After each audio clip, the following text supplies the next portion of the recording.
we have a very, very, very special guest with us today, and this is him right here. This is Pastor Rob McCoy.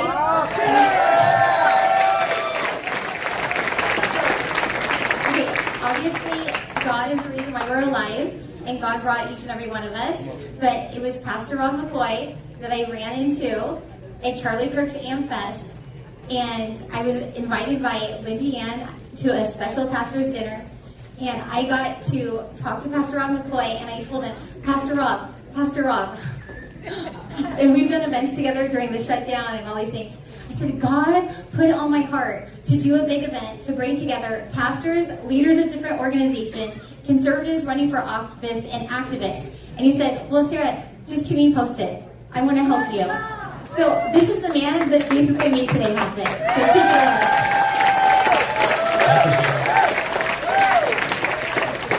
Well, good afternoon, everybody. Sarah actually gave me an outline of what I'm supposed to talk about. So,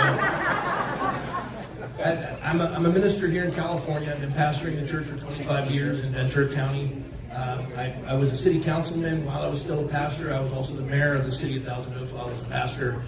And I want to talk to pastors who are present and congregants, because California's got a problem, and it's pastors.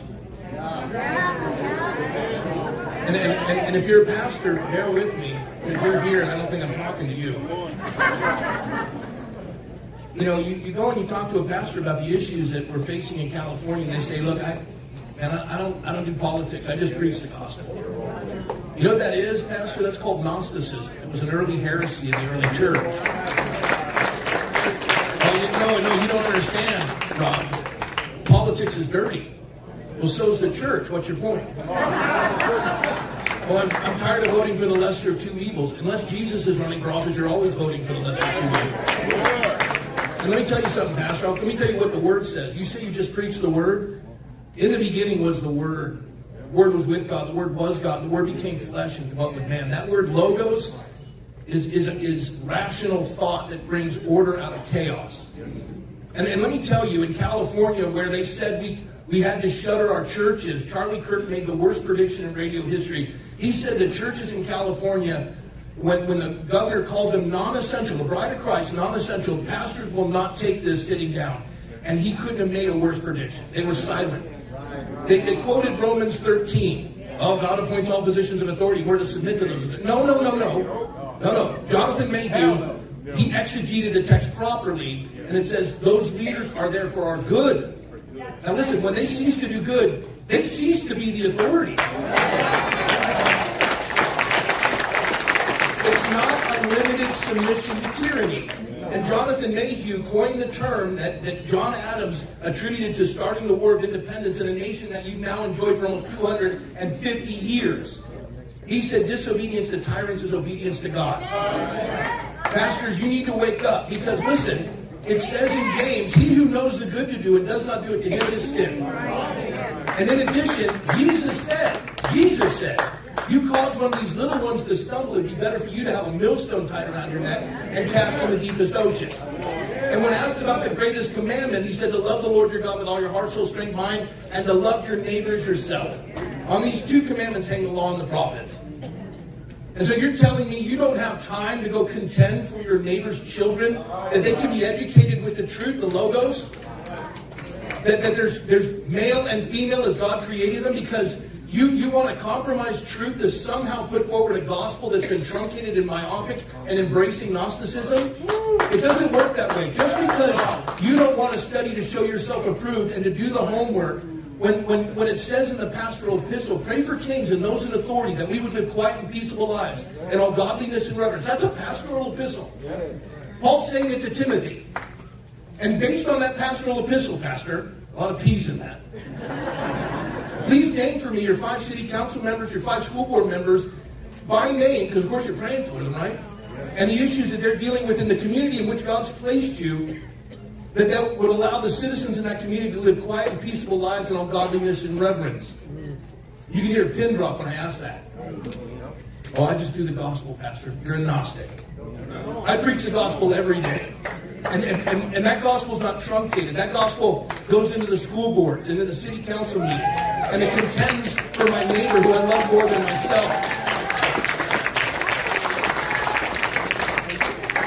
And you're going to tell me that you're going to sit idly by while they mutilate our children.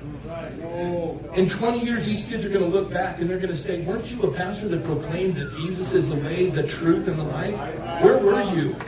Chloe Cole at 15 had a double mastectomy. And they called it healthcare. They mutilated her. They give children in this state hormone blockers that they won't give to serial rapists in prison because it's too inhumane. Pastors, speak up. You gotta quit clapping because I only got 5 minutes. And I'm already out. I'm going to say this. Pastors, I want to tell you something. And especially for those of you who are Christians in the room. You say, I can't vote for a man who's been 3 times married, twice divorced, loved with every woman by his own admission in New York. His tweets are so caustic. We're not voting for a pastor-in-chief. We're voting for a bodyguard of Western civilization. In politics, the word doesn't mean poly meaning many and ticks meaning blood-sucking parasite. Politics is polis the affairs of the city, and Jeremiah says, pray for the peace of the city, which you will, for in its peace you'll have peace. And I'll tell you this. You know what saved the freedom of speech in California? A homosexual by the name of Peter Thiel, who put forward Rumble when they started taking pastors like me off of YouTube for a lifetime ban.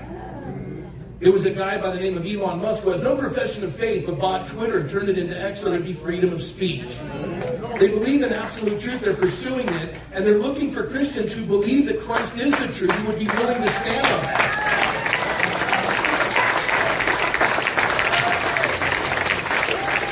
And finally this. Christians, you don't understand politics. You see, you're going to write off a candidate because he doesn't fit you 100%. There's no candidate in the country who's going to match your beliefs 100%.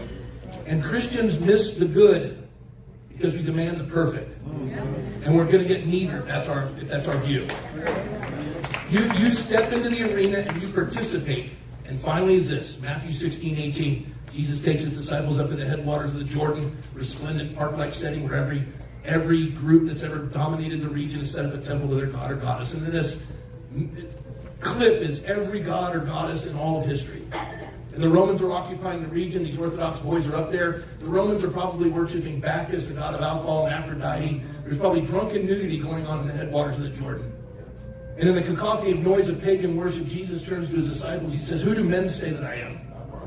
Some say you're John the Baptist, others say you're Jeremiah. He says, who do you say that I am? Peter steps up and says, you're the Christ, the Son of the living God. You're the Messiah of the world. And he says, blessed are you, Simon Bar-Jonah, for flesh and blood has not revealed this to you, but my Father in heaven, and upon this rock I will build my... No, not church. The word didn't come until hundreds of years later. As a matter of fact, Tyndale translated correctly from the original language, and for that one word, the King of England had him hung and his remains burned. Doesn't mean church. Jesus didn't use a religious term. He didn't say synagogue or temple. He deliberately used a secular term that had been in usage with Aristotle called ecclesia. It was where the citizens of the city-state of Greece would gather for the affairs and concerns of their citizenry.